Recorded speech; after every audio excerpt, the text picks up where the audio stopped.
Ce mercredi 16 juillet, lors du JT de 20h de TF1, le journaliste Julien Arnaud a présenté ses excuses à tous les téléspectateurs suite à une erreur effectuée 2 jours plus tôt au cours du journal du 14 juillet. Suite à l'absence de Gilles Boulot parti en vacances, c'est actuellement Julien Arnaud qui présente le journal de 20h de TF1. Ce mardi 16 juillet, le journaliste a dû s'excuser en direct à cause d'une fausse information qui avait été donnée la veille.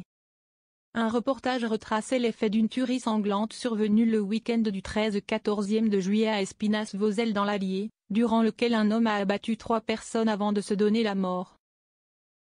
Les journalistes avaient diffusé le portrait de celui qui avait été identifié comme le tueur. Il s'avère finalement que cet homme n'est pas l'auteur du crime.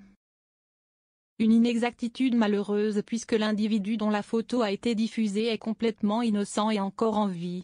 Julien Arnaud s'est ainsi confondu en excuses. Dans ce journal hier soir, nous avons présenté par erreur cette photo comme étant celle du tireur, sur la foi d'informations données par plusieurs sources proches de l'enquête.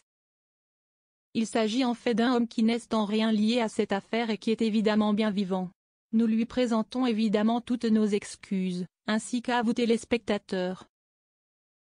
Julien Arnaud est le joker du 20h de TF1 depuis quelques années. Âgé de 50 ans, le journaliste semble souhaiter devenir le présentateur régulier du JT du soir, ainsi qu'il l'avait avoué au cours d'une interview accordée à Télé 7 juin en août 2024. Bien sûr que j'aurais aimé, si est tellement génial à faire.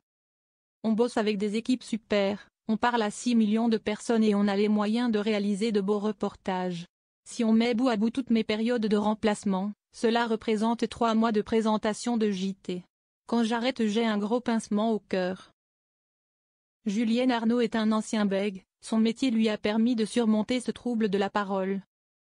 Ancien bègue, le remplaçant de Gilles Boulot avait révélé au micro de l'émission On refait la télé sur RTL comment son métier l'a aidé à surmonter ce trouble de l'élocution. Quand vous bégayez un peu, vous intégrez le fait de réfléchir à ce que vous allez dire avant même de le dire pour éviter les obstacles, les B, les P.